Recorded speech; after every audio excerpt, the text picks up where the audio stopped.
ორდღიანი უამინდობის შედეგად დაბაჯაკში ადიდებულმა მდინარე ჩაქვის წყალმა გოგოლის ქუჩის მცხოვრებლებს მნიშვნელოვანი ზარალი მიაყენა.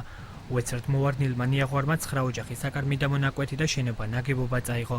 როგორც ადგილობრივები აცხადებენ, დახმარებისთვის ბათუმის მერიას ორჯერ მიმართეს, თუმცა რეაგირება არც ერთ შემთხვევაში არ მოჰყოლია.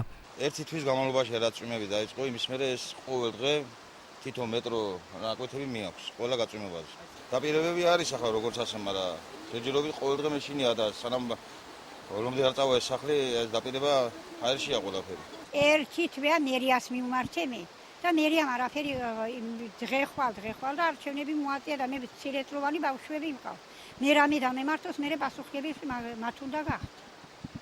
და რამდენს უწარ ჩემი შენობა არ შეიძლება მაგათი გამაგრე. Ვითხოვთ მხოლოდ ერთადერთ იმას, რომ გაგვიკეთონ გაბიონი, გაგვიმაგრონ. ჩვენს აღარ ვიქნებით საშირსონაში და აღარ შევაწუხებთ არავის. რამოდენიმეჯერ მივედით, არავინ ყურადღება არ მოგვაქცა, მოვლენ წვიმის დროს გადმოგხედავე. იგი მომატებული არიან თუ არაო, ჩახეთქილი არიან და ისევე წავლენ, არაფერი შედეგი არ აქვთ. საკითხთან დაკავშირებით ბათუმის მერიის კეთილმოწყობის სამსახურის უფროსი აცხადებს, რომ უწყებამ ადგილი დაათვალიერა და დასურათებული დოკუმენტაცია საგზაო დეპარტამენტს გადაუგზავნა. ავთანდილ ბურკაძის განცხადებით, მერია მოსახლეობას არალს შეძლების და გვარად აუნაზღაურებს.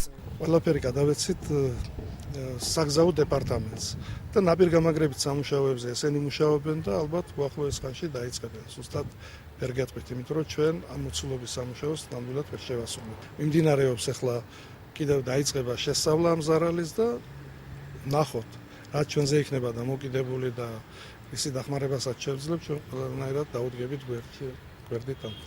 აჭარის საავტომობილო გზების დეპარტამენტში აცხადებენ, რომ უწყების თანამშრომლები ნოემბრის თვეში გეგმიურ მონიტორინგს განახორციელებს.